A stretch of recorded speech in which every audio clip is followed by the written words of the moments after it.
Fala, meus brutões! Seja bem-vindo no outro lado, onde a gente vai viajando e explorando as trilhas vastas da sua mente. Coloquei com duas pernas e uma grande vontade de correr. Fala, Victor, você tem muita vontade de correr hoje em dia? Muita, cara, muita. Até sonho com isso. Sonho que eu tô correndo. Sempre, cara, sempre. Não, não. Quem tá te dando essa motivação? Não, eu sempre sonhei, sempre sonho com onda gigante, sonho com trilha, sempre sonho que eu tô saltando, que eu tô caindo do lugar alto, que eu tô sempre, cara. Cara, você é igual meu cachorro, meu cachorro. Você faz movimento com suas mãozinhas enquanto você está sonhando assim, tipo.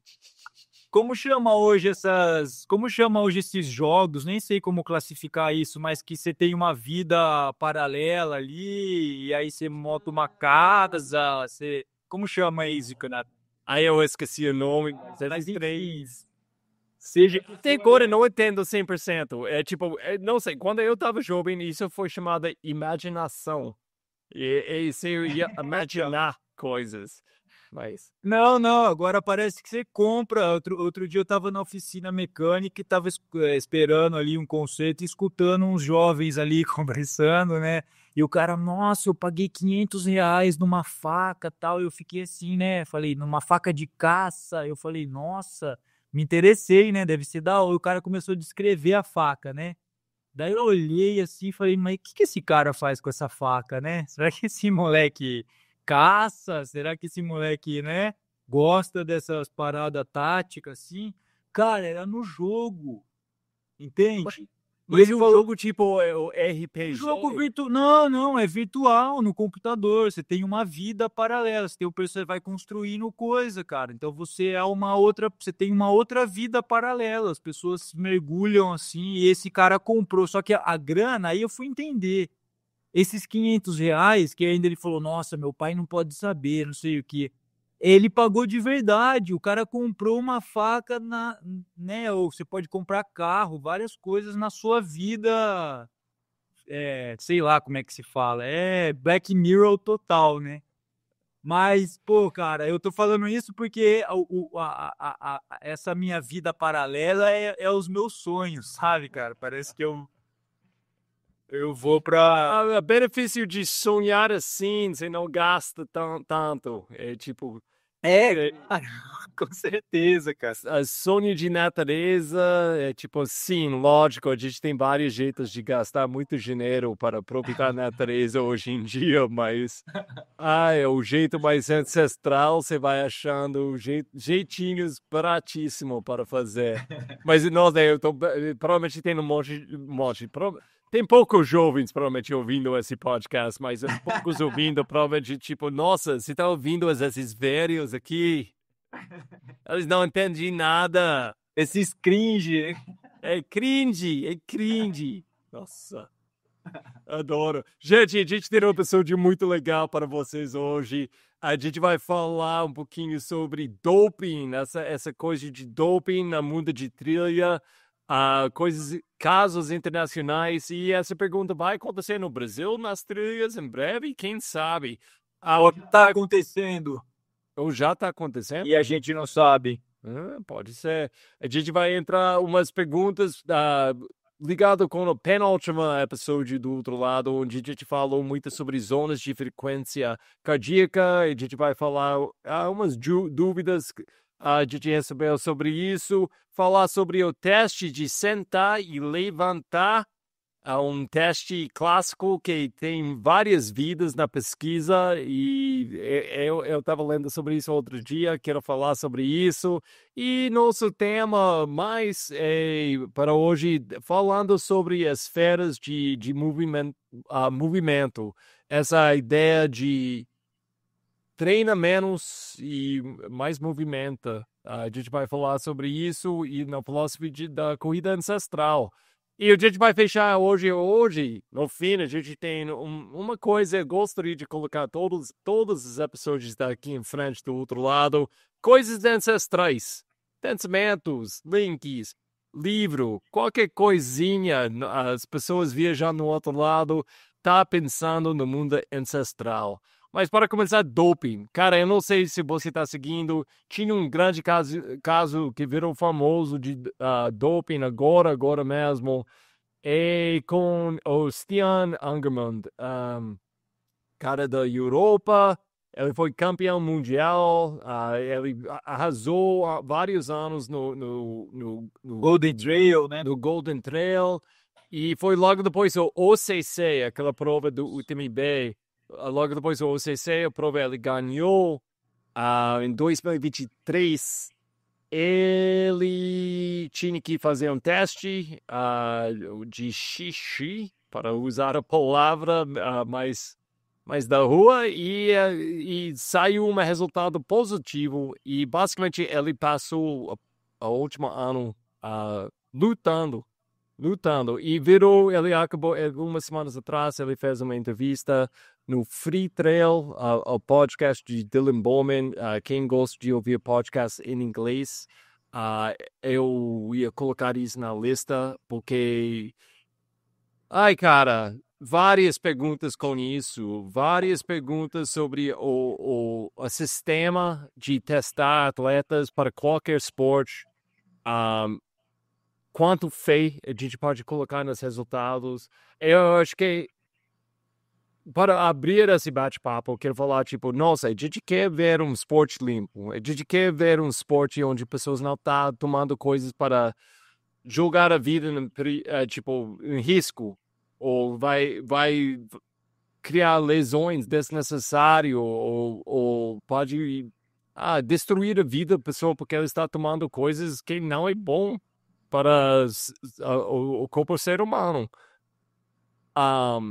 Eu quero ver um esporte limpo, sim, mas não é tão preto e branco essa coisa. Eu acho que muitas pessoas tratam isso tipo, teste positivo, é um cheater, a cara é um cheater. Ele fez tudo errado e tem essa coisa o resto da vida.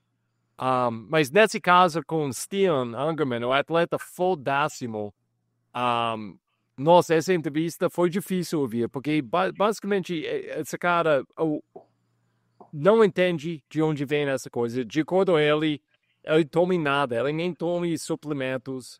A coisa que ele testou positivo foi uma coisa para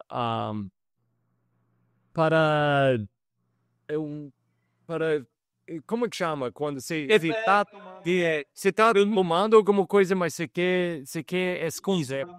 Para mascarar, né? Mascarar, uma coisa de mascarar. E até essa coisa, você tem que tomar, para ser no seu xixi um teste positivo, você tem que tomar, tipo, horas, tipo 2 horas, 3 horas antes de fazer esse teste. É um diurético, né? Diurético. E até essa cara, ele não pode tirar diuréticos porque ele tem uma coisa genética na família. Ele não toma nada de diuréticos por causa disso. E, inclusive, uma das alegações também de defesa, não sei se é o treinador dele, alguém que comentou que, assim, o cara é super esclarecido, ele, sabe, domina o assunto de fisiologia e tal. Ele jamais, se ele fosse fazer alguma coisa, teriam outros diuréticos com efeito melhor, acessível também e que saem mais rápido, né, da amostragem, né? Esse tem um ciclo muito longo, então para que o cara ia, né, se arriscar, enfim. Mas só para com esse caso, tipo, então, o que aconteceu esse último mês? Porque essa história está tão fresco, né, nas memórias. Basicamente, ele passou 1 ano lutando isso, pagou, acho que ele falou 500 mil euros, um preço absurdo. Advogados para investigar o caso. Ele destruiu a vida, ele perde todos os marcas que estavam apoiando ele. Não tem jeito de recuperar esse dinheiro. E no fim, eu acho que foi o grupo da França que vai lidando com isso, falou, ok, não, vão diminuir tudo, vão falar, ok, só assina aqui, fala que se tome alguma coisa, mas você pode voltar para o esporte esse ano.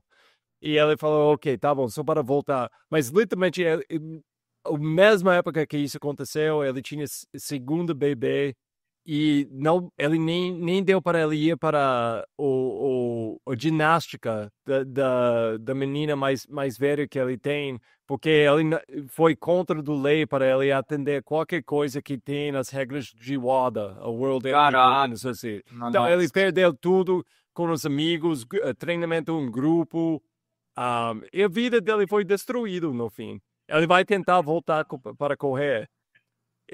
Mas, então, só para fechar essa parte, parece que ele vai voltar em 2025, mas, nossa, dá muita questão sobre esse sistema. Tinha coisas de testar no mundo de tri no Brasil, na sua época? Não, tava meio começando, mas já mais avançado do que ainda tá a corrida de trilha hoje aqui no Brasil. Mas antes da gente avançar nisso, eu queria deixar dois pontos claros, cara. Primeiro, sim, existe casos, muito casos, né? A gente vai discutir um pouquinho. E por incrível que pareça, no mundo amador, muito mais até, claro, né? Porque é mais controlado entre a elite, etc., né? Entre os profissionais, entre amador tem menos regulação, mas é uma coisa de pirar na sua cabeça, né, cara? Para tentar entender por que a galera, né, usa esse tipo de recurso para ter um determinado desempenho no mundo amador, por exemplo, né? Nossa, tem muita coisa, é um tema muito complexo, tá? Então esse é o ponto. Mas outro ponto importante esclarecer é que sim, existe muito caso controverso e errado, de erro, né? E principalmente casos de contaminação em suplemento alimentar, mais do que a gente imagina. Porque eles são manipulados, né? Tem muito laboratório aí, não dá para confiar, cara. Tem muitas marcas, aumentando cada vez mais os, entre aspas, laboratórios, né? Já teve caso com brasileiros. Eu não vou citar aqui, porque como eu não tenho conhecimento de tudo, como a coisa desenrolou, né?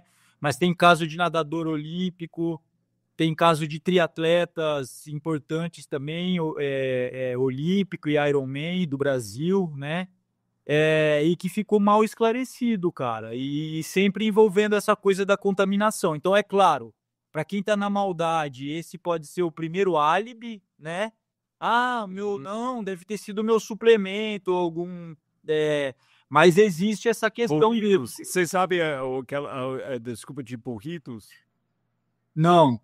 Isso virou muito famoso nos Estados Unidos uns anos, 2, 3 anos atrás. Eu acho que foi mulher de tri ou correr. Mas porque tem alguma coisa no porco. Ou é uma coisa, ou é comida mexicana, alguma coisa assim. Pode aparecer positivo para alguma coisa nas drogas contra, porque é bem parecido na química dela. E então ela falou: não, não, eu não tomei nada, eu comi um burrito bem antes. Mas desculpa, mas é isso, suplementos. Então, Isso. isso é uma coisa que nem sei. Eu sei nos Estados Unidos tem a maioria dos suplementos que é mais sério, tem essa certificação que eles passam e tá seguro para atletas para tomar. Mas isso virou uma coisa nessa caso de Stian, porque o jeito que eles acharam que ele tomou foi tinha que tomar umas horas antes, então tinha que ser durante a prova. Então pode ser alguma coisa que estava no PC mesmo, do evento. Pode ser. Nossa, tem 1 milhão de possibilidade, né? Pode ser, inclusive, sabotagem, né, cara? Uhum. O nível da. Eu comentei aqui no outro episódio, mas assim, o nível da loucura de competição, para você ter uma ideia, o ano passado, né, no Ironman Mundial do Hawaii, né? No amador, 35 a 39 anos, se eu não me engano, a categoria, né? Não é doping, mas teve uma sabotagem em massa, cara, que a maioria dos caras cotados para ganhar a categoria o pneu furou ou o banco, o selim abaixou, ou seja, alguém soltou o parafuso do banco. Aí o cara, meu, né, o banco desce, aí não consegue mais regular na mesma posição, perde tempo e tal. E foi uma loucura, cara. Sim, imagina o nível você sabotar o cara que tá competindo com você, né? Mas, ó, só complementando esse lance da contaminação e tal, até eu trouxe um artigo que por acaso eu vi hoje, né? Aí eu fui dar uma relembrada nele. Artigo de 2022 de uma revista importante, né? Frontiers in Sports, etc., da Noruega. Então, a Noruega avançou muito, cara, em termos de fisiologia do treinamento, né? Tem muito atleta aí no treinar lá, os caras publicam muito, os melhores fisiologistas, treinador estão lá, e os caras estão bem organizados, né? Com tratamento de dados, né? Então saiu essa publicação que eles fizeram um estudo de todos os casos de doping de 2003 a 2020. 26% tinha uma alegação forte, né, com contaminação de suplemento. Ou seja, esses casos de doping era involuntário, por contaminação no laboratório mesmo dos suplementos, né? E 14%, né, de todos os casos, né, 14% foi confirmado, conseguiram comprovar, né? Então, esse caso do Estian, por exemplo, está numa zona cinzenta, né, cara? Ele não conseguiu comprovar fisicamente, assim, digamos, com um teste, etc., né? Mas por outros meios, né? De exclusão e tal. Então, é uma coisa que realmente acontece, né? Agora, esse caso de contaminação. A- Pode falar, Pode pode falar. falar. Ah, não, que ele descobriu tipo, tinha várias coisas quase. Seria uma comédia se não foi tão horrível que aconteceu com a vida dele. Mas eles colocaram a data errada no teste que ele fez. O teste mesmo passou 5 dias na casa de alguém, na geladeira de uma pessoa. Só antes de levar para o laboratório. Foi na geladeira de um cara ao lado da cerveja e frio dele. É tipo um copinho de xixi.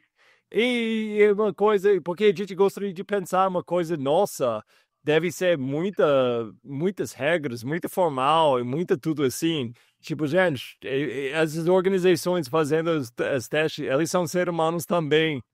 Tipo, eles fazem essas coisas erradas e esses erros podem destruir vidas de pessoas. E aí a gente pensa, a gente tem essa tendência, né, cara, esse ímpeto de toda vez que a gente escuta qualquer rumor, você já quer tacar fogo no negócio, né? Ah, pô, cara, meu, pô, quem não Eu ficou sempre sabia, ninguém.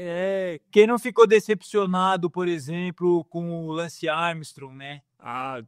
Cara, e eu acho que foi essa situação. Por causa disso, qualquer pessoa que fala, não, eu não tomei, é eu mesmo. Eu sei, eu tenho que dar empatia, mas nossa, na hora, minha reação, por causa do. Primeira ação é na dúvida você já quer botar É, fogo no cara, né, a cara? gente passou tipo 10 anos ouvindo o Lance Armstrong falar, tipo, não, não, oh, não, isso. Então, é isso, cara. Então, por isso que eu tô falando que é complexo. Vamos entrar o mundo falando essas organizações, é tipo, então, vamos supor no Brasil. Primeiro, na muda de trilha. Se alguém tá tomando coisa na muda de trilha, pode me contactar, eu não vou falar para ninguém, eu só quero sentar, tomar uma cerveja, entender por quê. Porque às vezes, tipo, acho que foi o último B.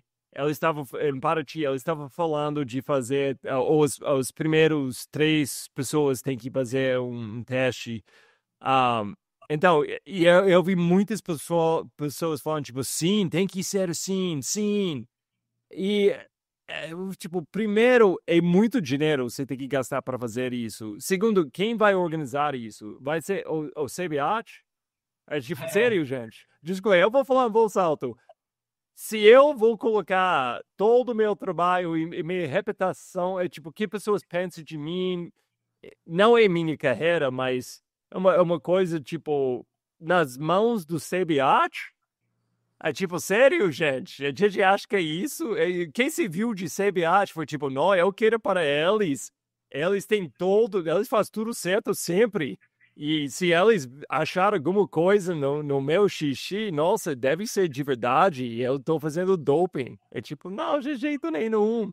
Você tem, então, quando eu vi tantas pessoas falando, tipo, oh, sim, tem que fazer teste. É tipo, entendo o que ele está pensando, mas eu acho que eles não estão pensando na realidade, tipo. Exato. Se fosse viável, tivesse, né, tivesse uma agência confiável e, enfim, Aham. E, tipo, eu fiz essa pergunta, por que alguém ia fazer isso? É tipo, porque até o último vez para ti, que você vai ganhar? Você ganhou a oportunidade de gastar um monte de dinheiro para ir para a França. É tipo, cara, parabéns, mas ó, parabéns. por tudo que eu já vivi no mundo de esporte em vários lados, né, cara? Como pesquisador, treinador, atleta, enfim, transitando em vários mundos, né? Porque na minha época do triatlo eu transitava também no mundo, competia jogos abertos, jogos regionais de ciclismo, por exemplo. Então andava com a galera do ciclismo, do atletismo, da natação, né? Cara, eu tenho certeza que rola, não tô, não dá, sério, cara, nossa, é tão difícil esse comum, cara, e às vezes tá disfarçado de outras coisas, por exemplo, até pouco tempo atrás, agora foi proibido, né, prescrição por médicos do tal do chip da beleza, um inocente chip da beleza, cara, que era prescrito por médico assim, cara, jogando pro alto receituário, assim, né, até um tempo atrás aí. Tô falando de coisa de poucos meses, cara. Nossa, eu acho que eu sou muito jovem com isso. Nos posts que falam isso, as pessoas. Nossa, cara, você vai ver gente defendendo com unhas e dentes essa coisa do chip da beleza. Ah, porque mudou a vida de muitas pessoas, a autoestima. Hoje em dia, com a tecnologia que a gente já tem da medicina, isso já deveria ser quase que falando que tem que ser obrigatório para quem tem mais de 40 anos, sabe? Porque, enfim. Agora, eu queria deixar aqui, cara, para quem quiser se atualizar mais, seguir, tem uma página massa aqui do Brasil no Instagram, né? Que eles têm várias ações. Então, ali você vai ver, cara, toda semana eles divulgam atletas de internacional, nacional, que é pego, eles jogam a lista ali, cara. Então, o que a gente vê de amador e elite também, profissional no Brasil e no mundo, no triatlo, na corrida, em tudo, né? Que é o Eu Jogo Limpo, @Eu Jogo Limpo. Olha no Instagram e eles fazem algumas ações, muitas ações, na verdade, educativas, né, com médicos, com treinadores, então tipo educativo mesmo para os atletas, para os treinadores, prestam consultoria, né, para as organizações de prova, etc. Então ali você dá para se atualizar, ficar por dentro aí desse tema. Não? Interessante. Uma vez eu vi, eu acho que nunca aconteceu, mas foi um cara muito grana que tava, gostei demais esporte, mas ele tomou muitas coisas. Foi famoso como amador, cara rico que tomou qualquer coisa que eles falaram pode ser um benefício. E ele estava organizando, tipo, Olimpíadas suja. É tipo, basicamente, seria Olimpíadas onde você pode tomar qualquer coisa que você quer. Assim, então, na época do triatlo a gente brincava assim, né? Entre os amigos, falava, pô, que lugar você ficou? Fiquei em quinto, mas se fosse na categoria limpo, talvez eu teria ido melhor, né? Talvez teria ficado em segundo, terceiro, né? Meu Deus. Então, cara, eu tô aprendendo, eu sou muito juninha com isso, cara, eu muita... Porque eu nunca entrei em minha cabeça tomar alguma coisa para colocar minha saúde em risco, que vai ter mal... Coisas naturais, eu sou maluco, eu vou experimentar qualquer coisa. Você me fala, tipo, ou qualquer planta que vai abrir um chá de vovô, que pode abrir a sua respiração. Nossa, cara, eu já experimentei com todos. Vocês sabem quanto cocô eu fiz durante provas por causa disso, cara? É absurdo. Mas eu adoro, e esse caminho eu adoro. A mais natural, eu sou tipo, não. Foi um X-Terra uns anos atrás. E eu li um artigo que, tipo, o chá de a casca de jatobá pode abrir a respiração. Tipo, nossa, é como se você tem na terceiro pulmão, alguma coisa assim. E, nossa, eu tomei tanto chá antes dessa prova. Eu estava tomando durante a prova, só para experimentar. Cara, não, minha barriga, nossa, fez mal. Não, aquelas trilhas não estava limpo. Mas, cara, eu tenho que ir, porque na minha mente, todo mundo na trilha comigo, fazendo competição comigo, tá limpo, porque para mim eu não tô vendo, tipo, a razão, tipo, que é a oportunidade, tipo, nosso esporte tão jovem tem pouco para ganhar, se ganhar. Então, Então, mas, mas é que cada um tem um conjunto de crenças, de visão de mundo, né? Então, algumas pessoas estão ali, cara, e vai recorrer ao que tiver ao alcance, sabe, cara? E às vezes essa noção. Tem uma. Eu não sei, é uma lenda, cara. Eu nunca fui atrás para ver se. Mas eu ouvi falar já algumas vezes. Não sei se você já ouviu falar que tinha um estudo, mas eu nunca vi esse estudo, né? Uma pesquisa, na verdade, que fizeram, sei lá, nos anos 80 com atletas olímpicos. E que a pergunta era, meu, se tivesse uma droga mágica, né? Que garantisse que você ia ser medalhista olímpico. Mas depois, ninguém sabia o que podia acontecer. Podia não acontecer, né, de efeitos colaterais, né? Podia não acontecer nada ou você podia morrer uns anos depois de ter ganhado uma medalha olímpica, né? E aí diz essa lenda, mas acho que para ilustrar a nossa conversa, né, que a esmagadora maioria, sei lá, 80% respondeu que sim, cara, que tomaria. ó, eu vou falar, Vale quando agora, Olímpia. Olimpíadas, coisas assim, eu consigo começar a entender. Tipo, até achar muito errado. Vai afunilando o nível de competitividade, de dedicação, Até o mundo de trilha internacional, eu entendo pessoas chegam nesse ponto, porque é tão intenso, você vai perdendo sua perspectiva, tipo, mais amplo, pela vida, saúde. Você nem tem, isso nem entra na sua cabeça quando você está nesse nível internacionalmente. Mas no Brasil, onde a gente está com o esporte de trilha, é tipo, talvez outro esporte. Óbvio, Não no sei, Brasil a cara. gente tinha. Não sei. A gente tem casos com maratona, como a gente sabe bem, né, o ano passado com Danilo. É tipo, bom, infelizmente acontece. Eu entendo porque a carreira dele, é tipo, a carreira, ele está no limite de Só para deixar claro, né? Quando você fala eu entendo, não quer dizer que eu concordo, né? Não, exatamente. Eu entendo, mas não concordo, sem dúvida, é isso. Mas na trilha não entendo por que alguém ia fazer isso. Mas vai seguindo esse caso de Stian, pode ouvir aquele podcast, a entrevista que ele fez com Dylan Bowman. No fim, para mim, eu saí, tipo, no fim, ser humanos, e tem erros em todos os lugares. E para mostrar um pouquinho de empatia, quando você vai ouvindo, nem todo mundo é um Lance Armstrong. E até um Lance Armstrong, é tipo, a vida dele acabou depois disso. E tipo, imagina para ele e família. É fácil criar essa pessoa que não é ser humano, é uma vilão. Nossa, você joga tudo sem a raiva contra essa pessoa, mas no fim, eles são ossos e pele. Cara, vamos entrar. Eu quero tocar o penúltimo podcast que saiu. A gente está falando muito sobre zonas de frequência cardíaca. E você fez uma referência na sua época de treinar para tri. Você tinha um treinador que colocou suas zonas que você acha que foi o lugar errado, usando uma uma ideia velho, mas ainda existe hoje em dia, de medir suas zonas pegando 220 menos sua idade.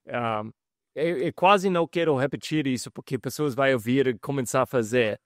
Ah, mas isso não é um jeito certo de colocar suas zonas, é um jeito bem. Eu acho que saiu nos anos 80.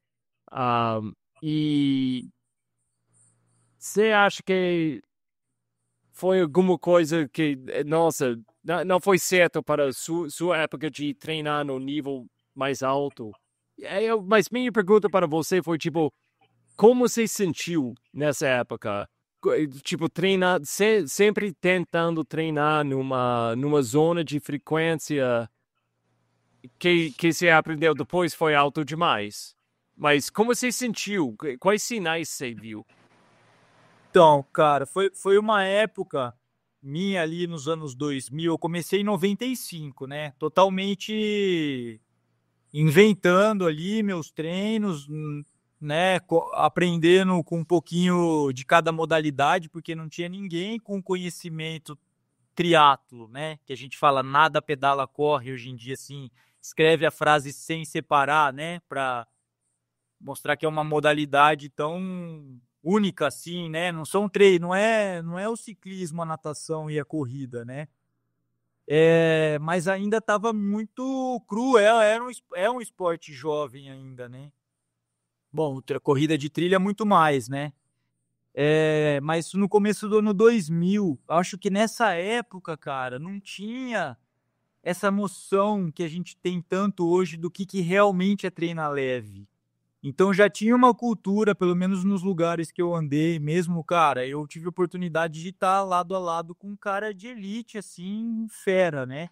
Oscar Galindes, Miyashiro, enfim. Mas tinha essa cultura de que todo treino era porrada. E aí você só ia mais devagar porque essa interdependência volume-intensidade, mais forçado mesmo. Você não consegue correr 20 quilômetros na mesma intensidade que 5. Então não era que você ia numa zona mais leve, é que você corria mais devagar quando você tinha que correr mais distância. Então era meio que regulado por isso, né? Se o treino era intervalado, era pancada. Se era 10 quilômetros leve, não é como, sei lá, cara, na época que eu fazia 10 quilômetros para 36, por exemplo, para ilustrar, né, com números. É...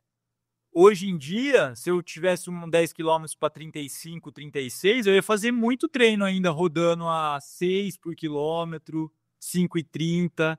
Entende, cara? Na época não existia. Não existia rodar abaixo para um cara que estava rodando assim.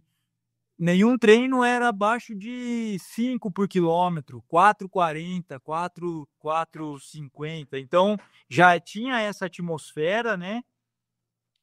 E muito treino, muito volume de treino. E isso não tinha curado ainda como a gente tem hoje, né? Várias opções já tinha conhecimento, sim, na fisiologia. Mas eu acho que ainda não tinha chegado em tantos treinadores como chegou hoje, né? E essa era um dos jeitos que a gente tinha na época, assim, mais revolucionário. Eu, por exemplo, que sempre gostei, quando eu ouvi isso aí, fiquei louco. Pô, que legal você ter uma fórmula, né, que vai te dar ali, já tinha, como eu comentei no podcast anterior, que a gente falou disso, né? Eu tinha aquele polarzinho que era só o monitor ali, cara. Então, você ter as zonas, programar ali, era interessante, né? Mas eu vejo que é isso, não funcionava, então já tinha essa tendência, não funcionava porque a minha zona não funcionou. Como eu falei, essa formulinha tem um erro de mais ou menos 14, você vai ter um erro aí de 28, né? É, Então você pode errar feio, mas você pode acertar também, né? E no meu caso, por acaso, superestimava a minha frequência, né? Então era meio que inalcançável ali eu treinar, cara, né? O meu firme, que eram essas três zonas, leve, firme e forte. O meu firme já era supralimiar, acima do limiar. Então eu ficava, tipo, correndo atrás do rabo, né? É claro que não era sempre, né? Porque aí você consegue, não vou quebrar todo o treino, você tinha que fazer um ajuste. Aí sim, pela percepção, mas como ao mesmo tempo não era tão estimulado a você usar essa percepção subjetiva do esforço, entendeu?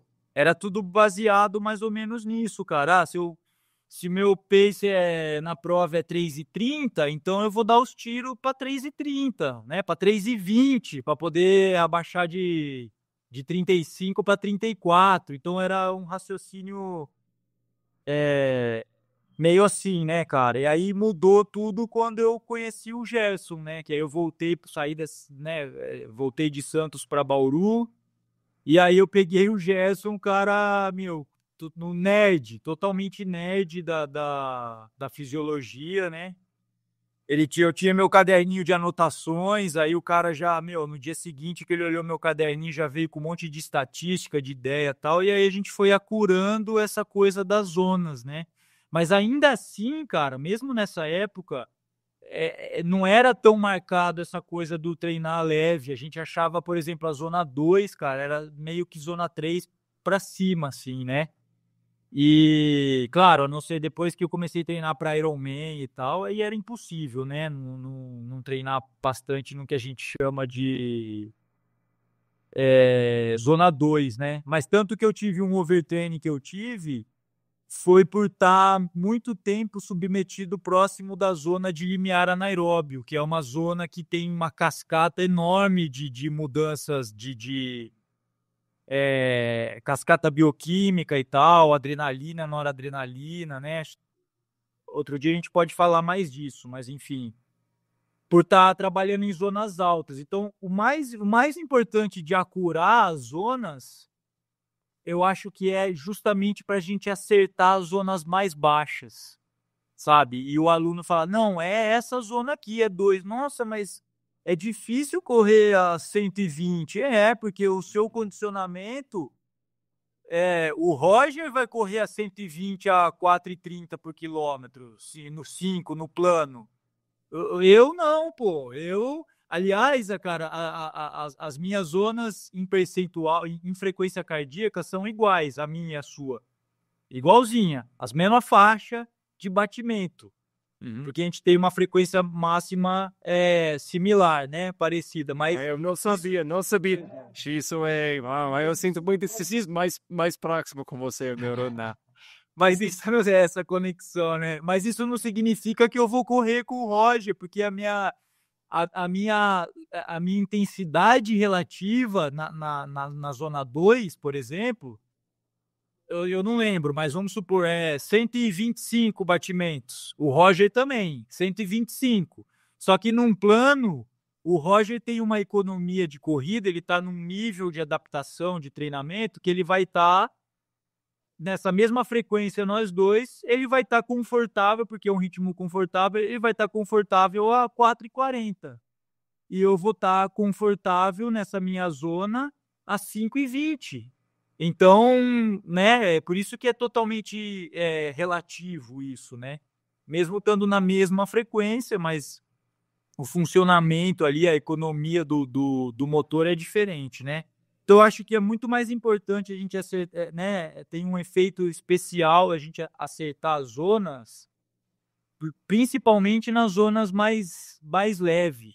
Porque na zona de pancadaria é fácil, você dá pancada o quanto que você aguenta fazer, né? Não exatamente, é claro que eu estou exagerando, mas né? Você tem que fazer 10 de 400, forte, é o mais forte, você só vai distribuir ali uma energia que você vai conseguir fazer mais ou menos do primeiro ao último, mais ou menos parecido, né?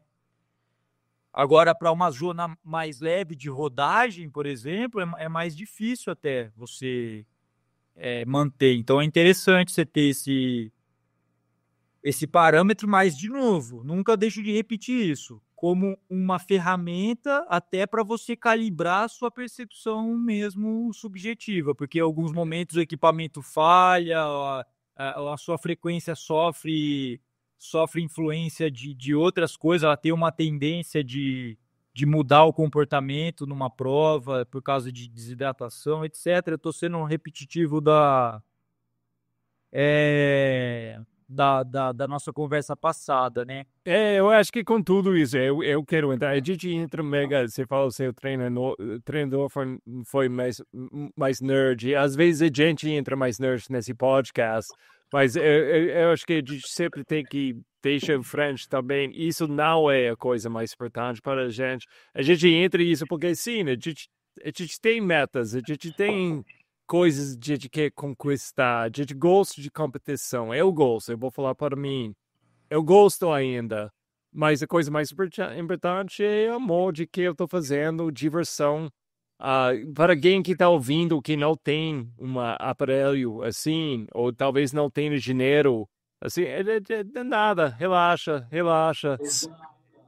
Tipo, tem muitos jeitos de treinar sem essas coisas para aproveitar um nível muito alto do seu próprio saúde, Eu, eu, sem essas coisas. é, é, eu vou falar por mim, mas eu sei que o Roger também vai compartilhar. Eu oscilo bastante, cara, pessoalmente e às vezes até como treinador, Uhum. né? Nessa coisa de incentivar mais ou menos alguns equipamentos, né? Sempre incentivo para calibrar. Sempre o padrão ouro para mim é você é autoconhecimento e você conseguir entender ali, cara, a sua sensação e saber que esse é o ritmo, né?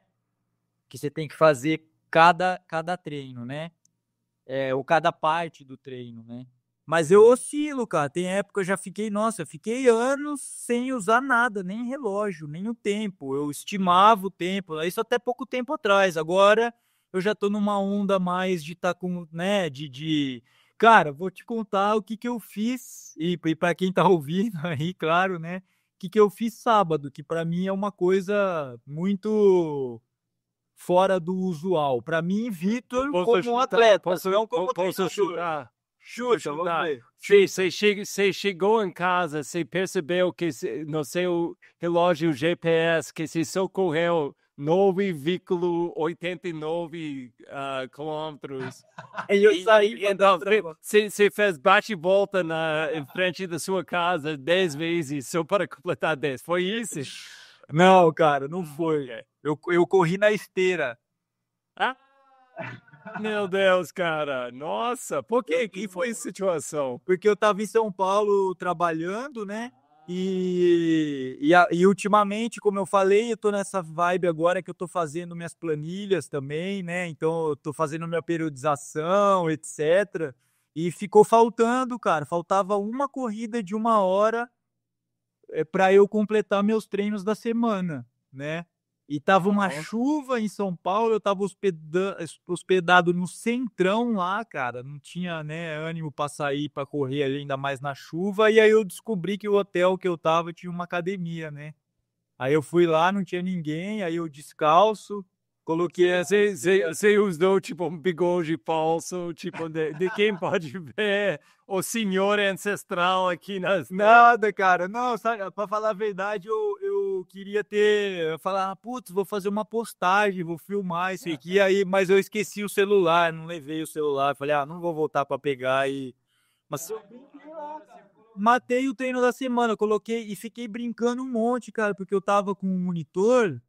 Então eu fiquei fazendo um monte de experiência, tipo, vou inclinar, vou fazer uma combinação. Aí eu tentava acertar, por exemplo, eu tô no plano numa velocidade X e minha frequência tá, sei lá, 125.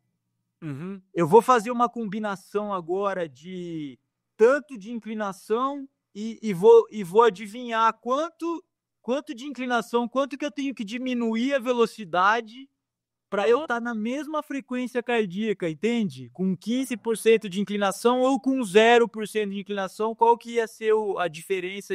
Aí eu fiquei, cara, o tempo passou 1 hora eu brincando com esse tipo Mas nas esteiras tem que deixar essas coisas. Porque não dá para só correr, tipo, não sei. São tentativas demais. Cara, eu tenho que falar, nos Estados Unidos, como eu já falei, eu tinha que usar a esteira muito, porque tinha muito neve e foi frio para caramba. Então foi mais eu corri na esteira na minha vida. E eu fui para. Meus pais tinham um jeito para aproveitar o community center. E foi muito chique esse lugar para mim, em comparação com coisas que a gente tem no Brasil. Mas todas as esteiras, cara, tinha essas telas. E, tipo, você pode programar. E, tipo, quero correr nas montanhas na Suíça. E você faz um percurso, e a esteira está indo em cima, voltando, tipo, você está descendo, subindo. E tinha todo o visual, tipo, você está correndo percurso famoso pelo mundo. Foi absurdo, cara. Ou você pode colocar um treinador gritando com você, agora 2 minutos rápido, vamos lá, uhul! Agora mais devagar, agora bababá, e posse. Tipo, foi engraçado demais, cara. Mas, nossa, se você entra nesses jogos, eu entendi, eu tinha mais simpatia para pessoas que vai treinando de serra. Eu, tipo, não, eu tô entendendo esse mundo agora. Mas, cara, então vamos pular o teste de sentar e levantar, vamos deixar isso para outro dia, porque eu quero entrar mais em um outro assunto de corrida ancestral da nossa ancestria.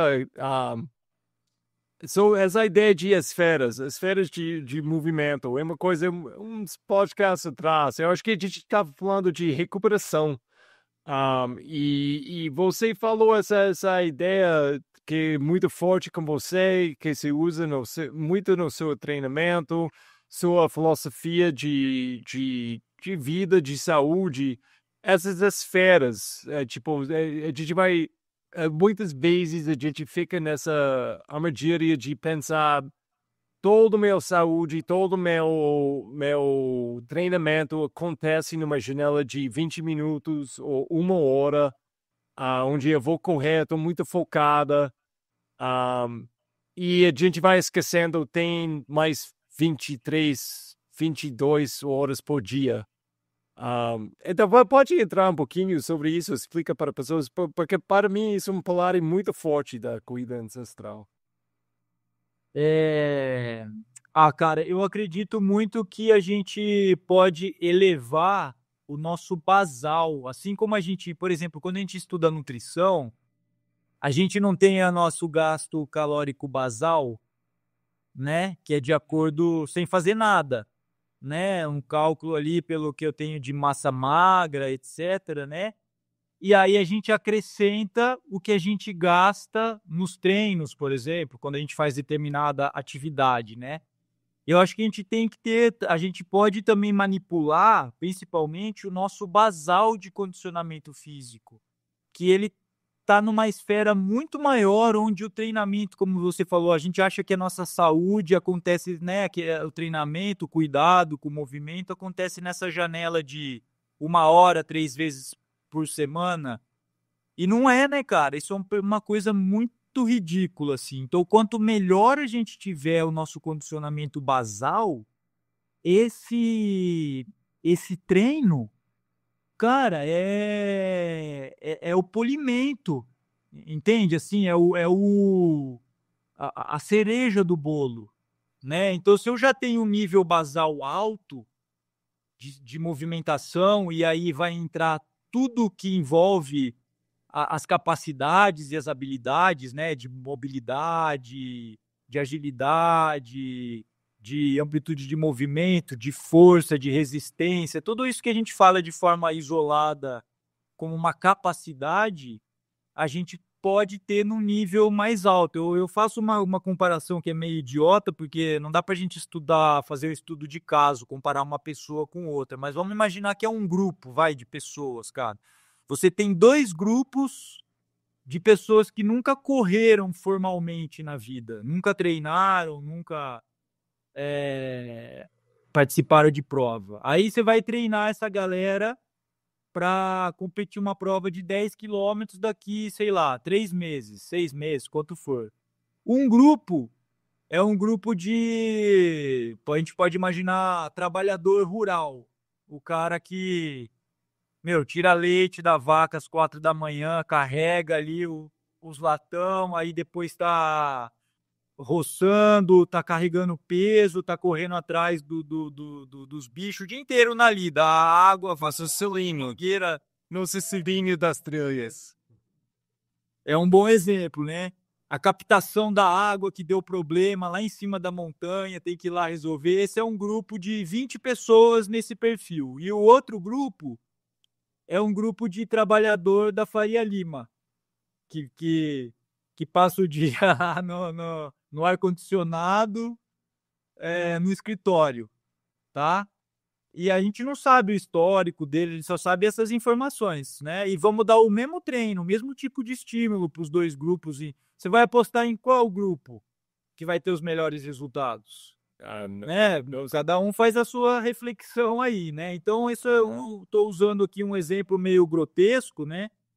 Para a gente pensar isso, né, cara? Será que a gente não está pensando demais no treinamento, nos detalhes do treinamento, como a gente está falando, mas a minha zona e não sei o que lá tal, mas a gente está deixando de lado oportunidades diárias de movimentação e que parece besteira, mas parece besteira quando você vê que é um tijolo só largado ali no meio das outras coisas. Por exemplo, minha cama é baixa, então 2 vezes, 3 vezes por dia que eu sento para fazer xixi, levanto para ir no banheiro ou para acordar, eu tô no chão, eu tenho que levantar. Isso não é nada, mas isso somado com, eu deixo o meu carro longe, vou a pé. Eu carrego meu filho no braço. Eu me penduro não sei aonde. Eu me exponho no sol ao invés de estar enfim, 1 milhão de coisas que você vai construir no seu dia a dia. E aí, claro, a maior justificativa que as pessoas podem ter é tempo.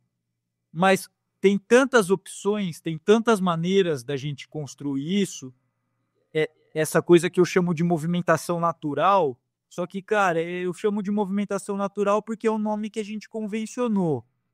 Porque só esse nome aqui, você já recebeu o Pablo Santurbano num episódio, né? Uma vez a gente gravou um podcast também, que a gente ficou 1 hora e meia debatendo esse nome, né? Problematizando esse nome, movimentação natural, né? Mas a gente pode criar, porque a movimentação natural mesmo, de fato, na minha visão, tá? É quando você não tem o foco no movimento. O foco é na tarefa. Entende? Quando eu vou para academia fazer rosca direta, o foco é no movimento. Eu não tenho uma tarefa. Qual que é a minha tarefa? Minha tarefa é fazer 5, 6 repetições, 10, não sei, entendeu? Agora, se eu tenho que carregar um saco de areia, pegar do chão, trazer no meu peito, carregar ele até determinado lugar e deixar, eu não estou focado no movimento. Eu posso te trazer à luz a conscientização do movimento e tal, mas meu foco é resolver uma resolução de tarefa. Então, se a gente tiver tarefas o dia inteiro, a gente não precisa organizar como um treino. Nossa, mas eu trabalhei mais o bio anterior do que o posterior, assim por diante. Entende? Então, para dar outros exemplos, a gente pode pensar, né, numa sociedade de subsistência. Claro que o padrão ouro, né, quando a gente fala em ancestral, seria sociedades caçadoras-coletoras, né, do passado ou do presente. Só que não adianta a gente fantasiar, cara. O nosso ambiente já não impõe mais desafios. Uhum. Que vai. Isso é uma coisa que eu quero entrar, porque, tipo, a gente tem que criar coisas assim, porque o tendência, todo ano, toda vez, até se pode fazer o argumento, a natureza do ser humano é achar mais conforto possível. Exato. Nossa evolução foi uma busca de conforto, você pode criar.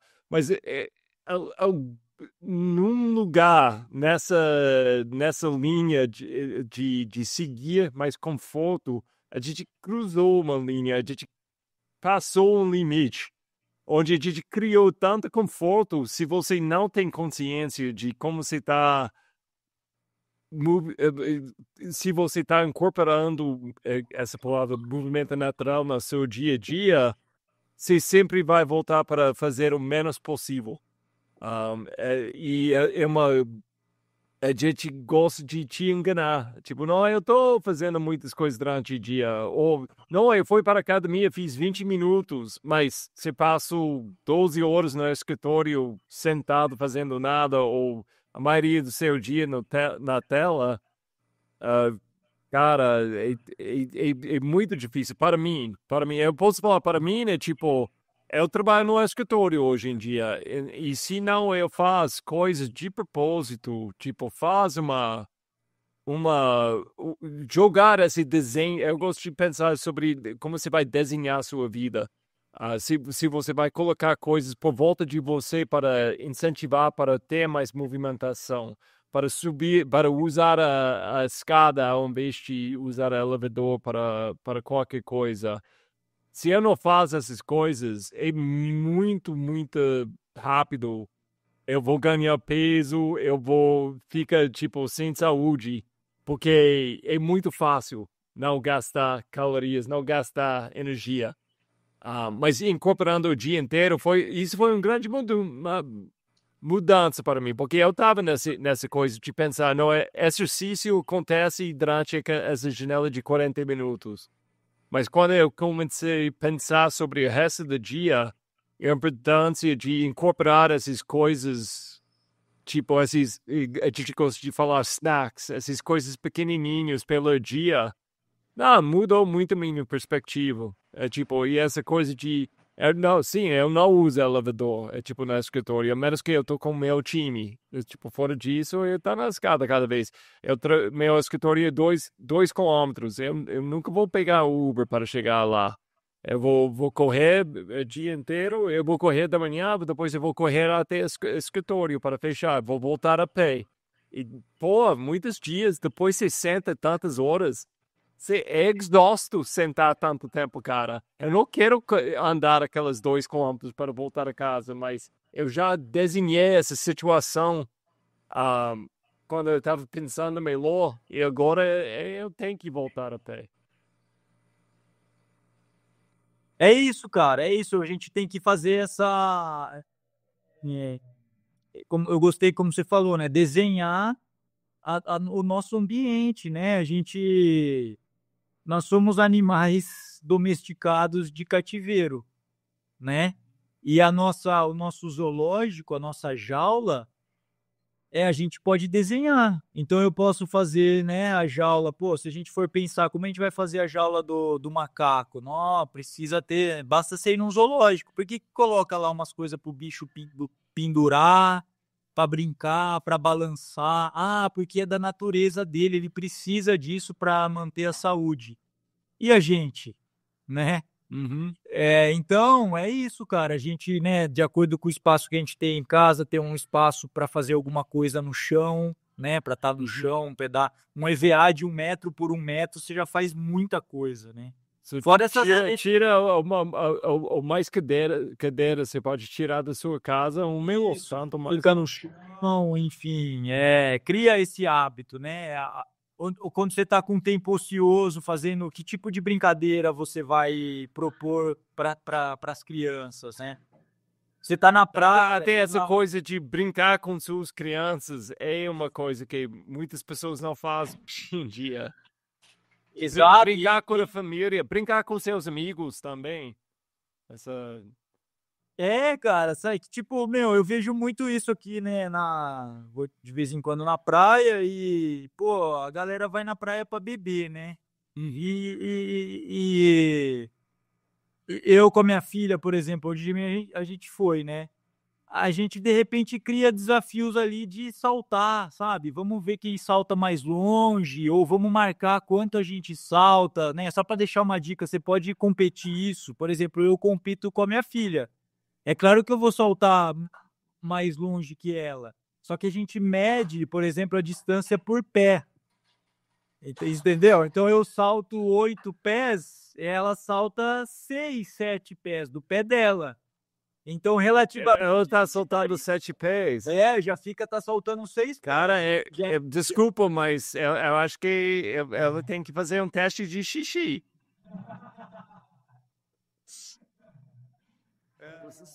Então, cara, são coisas tão, né, assim, não é fácil, não tô falando que é fácil, mas é virar uma chavinha do seu olhar, né? E é claro que a gente tem que manipular, porque, por exemplo, uma das características que a gente tem que trabalhar, mobilidade, eu acho importante, e força.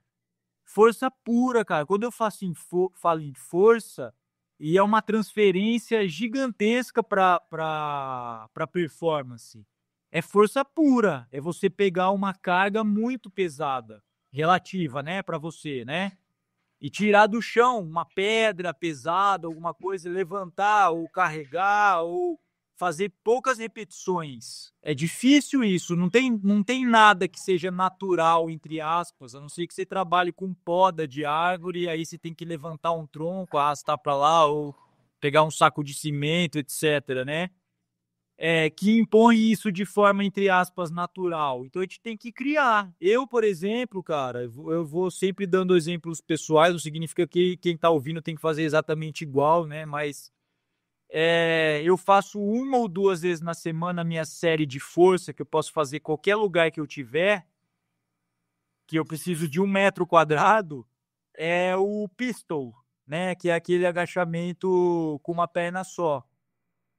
Para mim, porque sei que com isso eu conservo a mobilidade, né? Para que vou tentar descrever aí, né? A gente está só ouvindo, mas imagina você fazer um cócoras, um agachamento completo, sabe? Até você abaixar tudo ali e descansar em cima do seu tornozelo, com a planta inteira do pé apoiada no chão, só que com uma perna só.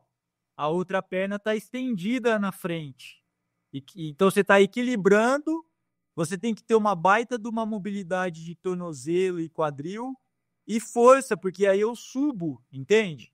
Então, se você não está nesse nível de fazer um pistol, por exemplo, você pode fazer puxando uma mesa, uma cadeira, apoiando uma corda, ou você pode agachar simplesmente com as duas pernas. Faz um agachamento e aí você segura uma carga, né? E quem Segura não está uma. fazendo agachamentos, você vai vendo pessoas fazer agachamentos e tipo, é fácil.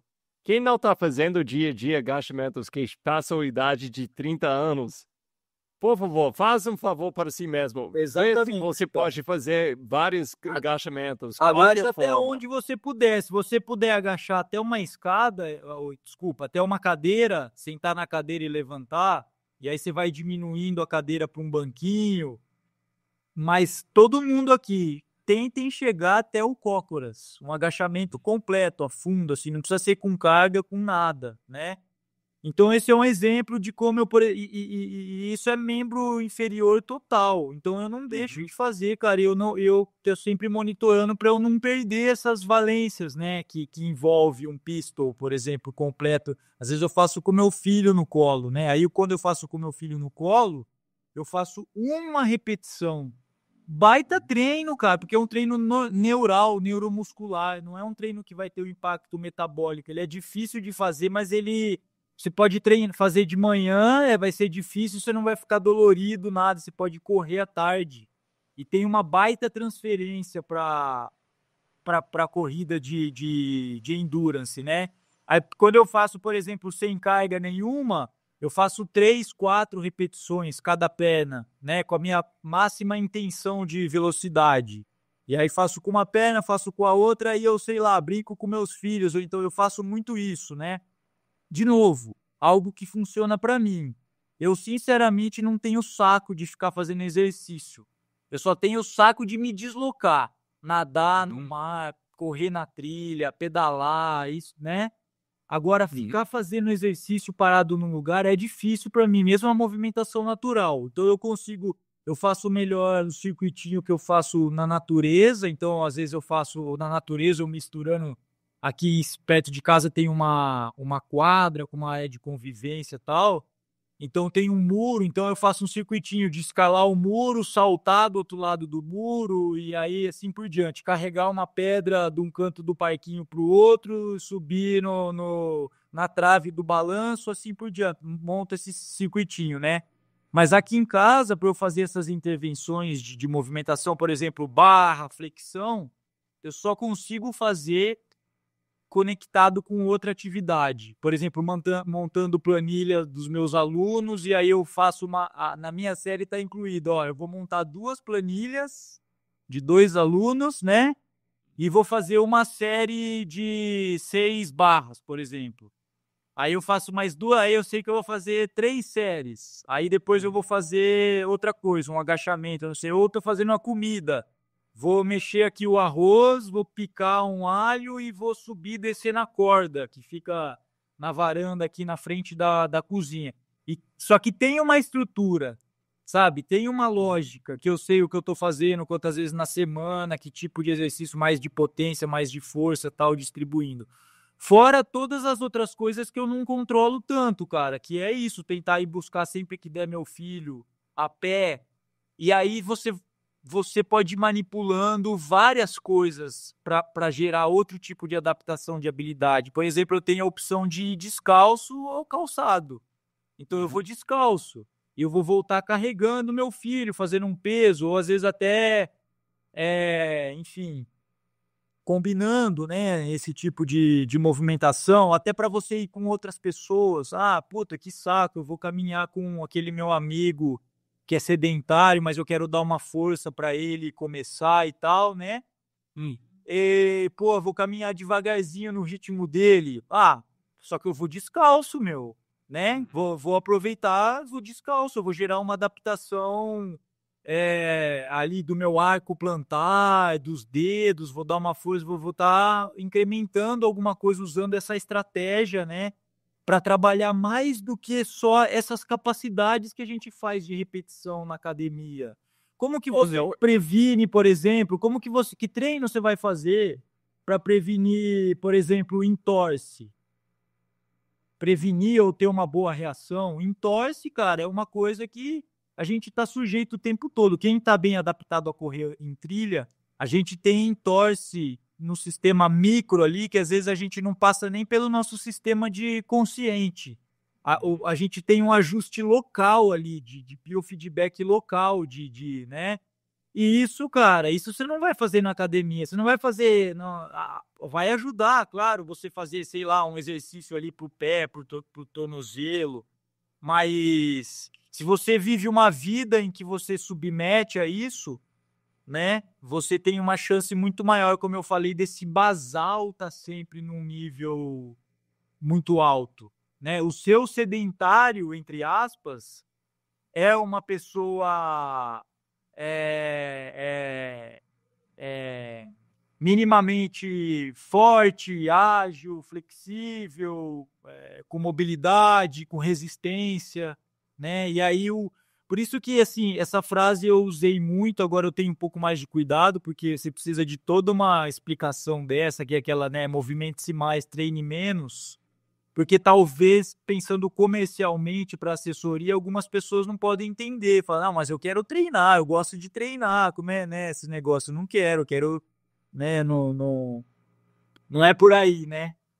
É Por aí. um grande benefício, na minha opinião, com isso também. E quando você começa a tratar o resto dessa esfera fora de o treinamento organizado, a planilha, vamos falar, e você começar a fazer essas coisinhas que você está falando, você começa a ver oportunidades por todo lado na dia a dia. É tipo, no início, na minha opinião, você precisa uma disciplina para incorporar essas coisas no início. Mas com qualquer coisa, igual a planilha, quando você começa a ver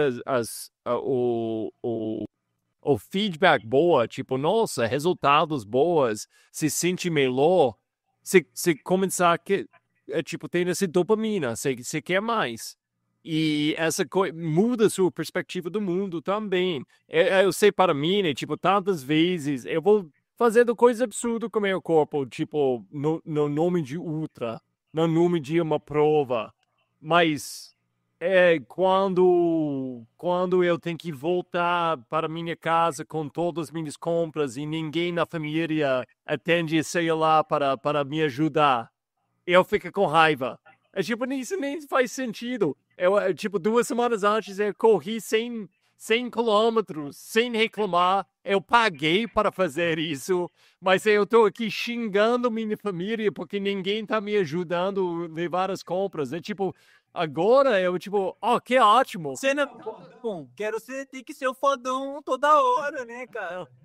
É tipo, que ótimo, eu tenho essa oportunidade de, tipo, subir a 4 andar com tantas compras, eu vou ficar mais forte com isso, que bom, que prazer. Exato, cara. E, tipo, você começa a ver isso por todo lado, e você começa a brincar com o seu dia.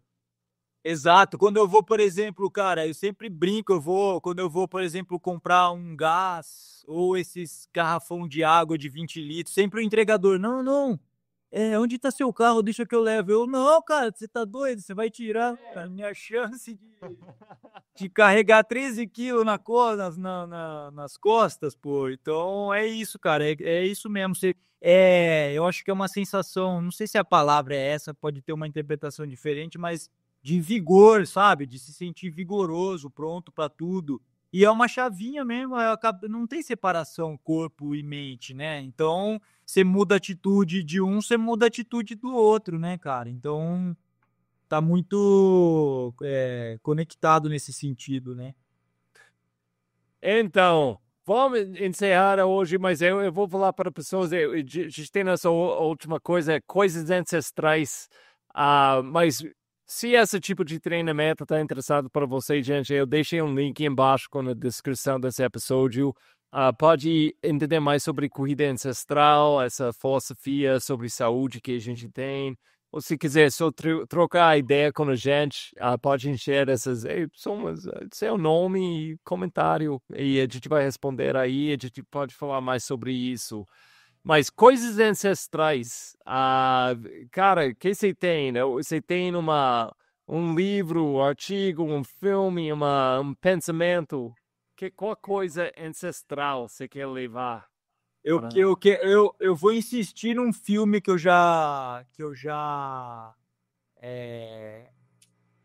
como se diz, que eu já falei aqui, mas eu não sei se me levaram a sério. Acho que você não me levou a sério, cara. Você já assistiu Apocalipto? Apocalipto? É. Eu achei que você ia falar Lorena. Não, a Lorena também, mas a Lorena tá mais manjada, tal, tem, né, tá mais conhecido aí. Mas o Apocalipto, você já assistiu? Apocalypse Now? Aquela filme já não sei penda? Não, não. Apocalipto é ApocalY, P mudo T-O. Apocalipto, com Y. É um filme do Mel Gibson. Conheço. Cara, eu nunca vi esse filme inteiro. Nossa, cara, é isso. O Apocalipto é o Jaguar Paul, né? Ele cara, é meu ídolo. Ele é o querido. Ele é o cara que tá pronto pra tudo, porque ele é fodão, porque ele. É isso, o ambiente em que ele vive, o modo de vida dele, o conhecimento ancestral que ele tem, que o pai dele passou pra ele, que ele pegou do avô, do bisavô, do território, né? Essa coisa de conhecer o território de olho fechado, cara, e os recursos que o território te dá, e usar o corpo e o movimento. Aí sim, não como uma finalidade, mas como uma ferramenta para você trazer integração ali para a comunidade, para a família, trazer recurso, né? O cara é caçador, né? Enfim, na verdade generalista, porque os caras são tudo, né? Numa sociedade mais de subsistência, né? Claro que tem as divisões, né? A pessoa que tem mais aptidão, né? Para uma coisa ou para outra, mas todo mundo é muito generalista, né? E é isso, aí acontece, desdobra ali com alguns acontecimentos e o cara precisa sobreviver de fato mesmo, usando toda a capacidade dele de física, né? Mas principalmente de conhecimento ancestral ali do território dele e tal. É demais, cara.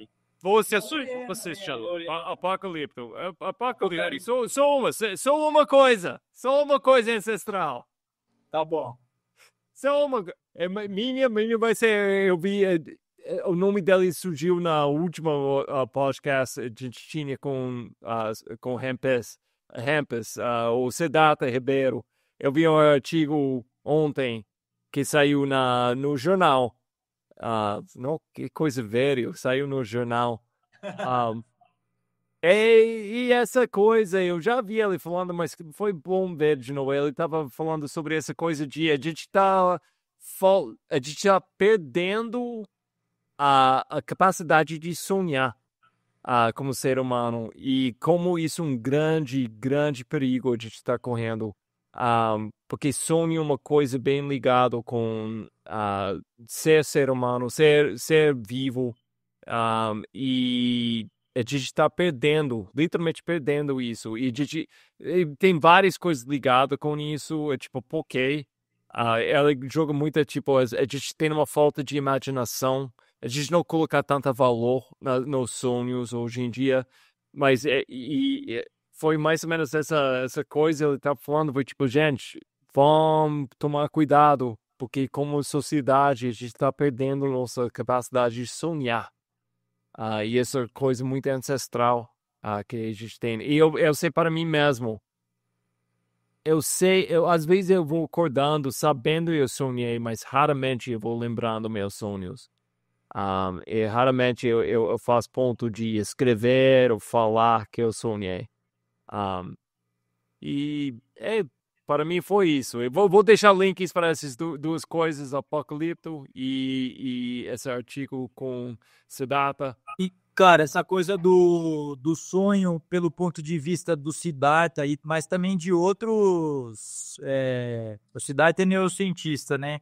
De outros cientistas da área de biologia, saúde, que tem esse viés evolutivo, né? Que o sonho pode ser. Tem tudo a ver com isso que a gente estava falando, de movimentação do dia a dia. Que o sonho pode ser um simulador, né? Um simulador de perigo, onde vai te trazer situações, às vezes absurdas ou nem tão absurdas, e que vai testar a sua tomada de decisão, ou também você vai fixar aprendizagens, aprendizagem mesmo de habilidade que você, ou cognitiva, que você teve no dia, o sonho vai processar e fixar isso, né? E às vezes a gente, não sei se acontece com muita frequência, mas a gente faz um tipo de movimentação no dia e sonha com aquilo. Isso acontece comigo, sabe, cara? Fica muito tempo no mar. Eu lembro quando eu era mais moleque, ficava horas no mar assim e quando ia dormir tinha essa sensação, né, da maré e sonhava muito com isso que estava se mexendo. E eu comecei hoje falando isso, né, cara? Que eu sonho muito com esse tipo de coisa. Eu sonho, cara, que eu tem um lugar que eu sonho sempre, cara. Um lugar que eu tô num labirinto, eu ainda não conheci tudo. Aí eu vou tentar voltar hoje pra lá, cara. Então eu vou tentando, aí eu falo, hoje eu vou naquela direção, vou subir aquela montanha ali, né? E tem um lugar que eu fui que eu não consigo voltar, cara. Um lugar que eu tento voltar e tá difícil eu tentar voltar, cara. Gostei, cara, gostei. Então, gente, muito obrigado. Se chegar até esse ponto, nossa, foi uma ultra aqui. Vou deixar links embaixo com todas essas coisas. E, gente, bons sonhos, boas trilhas e tudo de bom. Abraço.